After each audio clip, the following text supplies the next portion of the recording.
Dans la région du Yadga, plus de 40 millions de francs CFA mobilisés pour la construction d'une morgue à hauteur de 54 millions de francs CFA.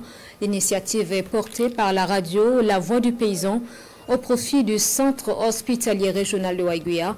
Pose de la première pierre de la morgue de 36 places le 21 août dernier. C'était en présence de Boukari Ouedraogo et de Aïcha Dianda. La nouvelle morgue du centre hospitalier universitaire régional de Waiguia sera bâtie sur 300 mètres carrés. Le bâtiment comprend une salle d'attente, un bureau administratif, une salle de conservation des corps d'une capacité de 36 places, une salle de préparation de 6 places et bien d'autres commodités. L'initiative est partie d'une émission interactive animée sur la radio La Voix du Paysan. En seulement 4 mois, le projet a suscité un élan de solidarité et à ce jour, plus de 40 millions de francs CFA ont été récoltés sur un coût de réalisation évalué à 54 millions de francs CFA. Les contributions sont vraiment volontaires. La plus forte somme que nous avons reçue est 10 millions. Et la plus petite somme s'élève à 50 francs CFA. Et le tout est estimé actuellement à 40 millions de francs CFA.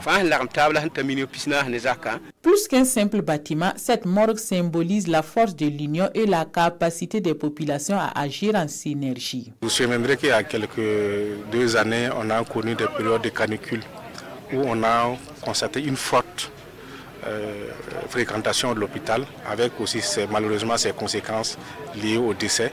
Et il se trouvait que par moment on avait plusieurs corps et on avait vraiment des difficultés à les conserver et à les traiter dignement comme cela se doit en ces circonstances-là. Je voudrais profiter, saluer l'ensemble de toutes ces personnes qui se sont impliquées, qui ont contribué, encourager aussi le prestataire, c'est-à-dire l'entrepreneur qui va prendre en charge des travaux pour qu'à la fin, ça soit une morgue qui répond aux normes, à la hauteur aussi des ambitions de la communauté de base. La radio, c'est un instrument de rassemblement et un facteur de développement selon l'initiateur du projet Issa Nyampa qui invite les fidèles auditeurs à demeurer solidaires dans le soutien des causes nobles.